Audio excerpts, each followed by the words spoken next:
এইটা একটা হেজুল গাছ। এই হেজুল গাছ দেখলে আমাদের শৈশবের অনেক কথা মনে পড়বে। এরকম গাছে আমরা শৈশবকালে অনেক স্মৃতি জড়িয়ে থাকি। কত না খেলা করছি, এই হেজুল গাছের ফুল খুঁটে মালা বানাইছি, সবার গলায় দিছি। আবার পোলাও ও কোরমা বানিয়ে খেলা করছি। এই গাছের ফল দিয়ে আমরা কাঁঠাল বানায় অনেক খেলছি। আবার এই গাছের ডালের সাথে আমরা দোলনা বানায় কত খেলা করছি। এই সেই হেজুল গাছ।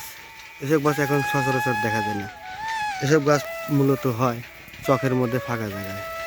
যেমন এই গাছটা হচ্ছে চকের মধ্যে। আশেপাশে অনেক দূর দিয়ে বাড়িঘর দেখা যায়,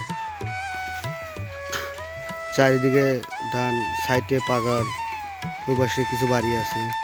এটা হেজুল গাছ। আসলে এসব গাছটা এখন আসতে বুকে দুক দুক করে।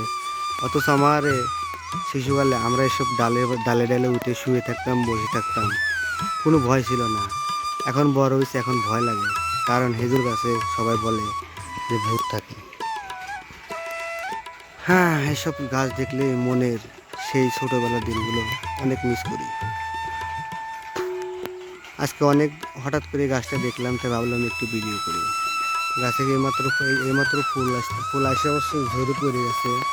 ওই দেখা যাচ্ছে কিছু কিছু ফুল এখনও আছে। আরও আছে আমাদের গ্রামে অনেক, এরকম আরও ভেদুল গাছ আছে। ওই সাইডে একটা আছে, ওটা খুব ভয়ানক, এখানে যাই না, তো একদিন যাবো, ওটা নিয়ে একটা ভিডিও বানাবো। তো ভেদুল গাছটা আমার কাছে খুব ভালো লাগলো। অনেক ওই কৃষকের ছায়া দেয় ভেদুল গাছটা। এটা চাইলে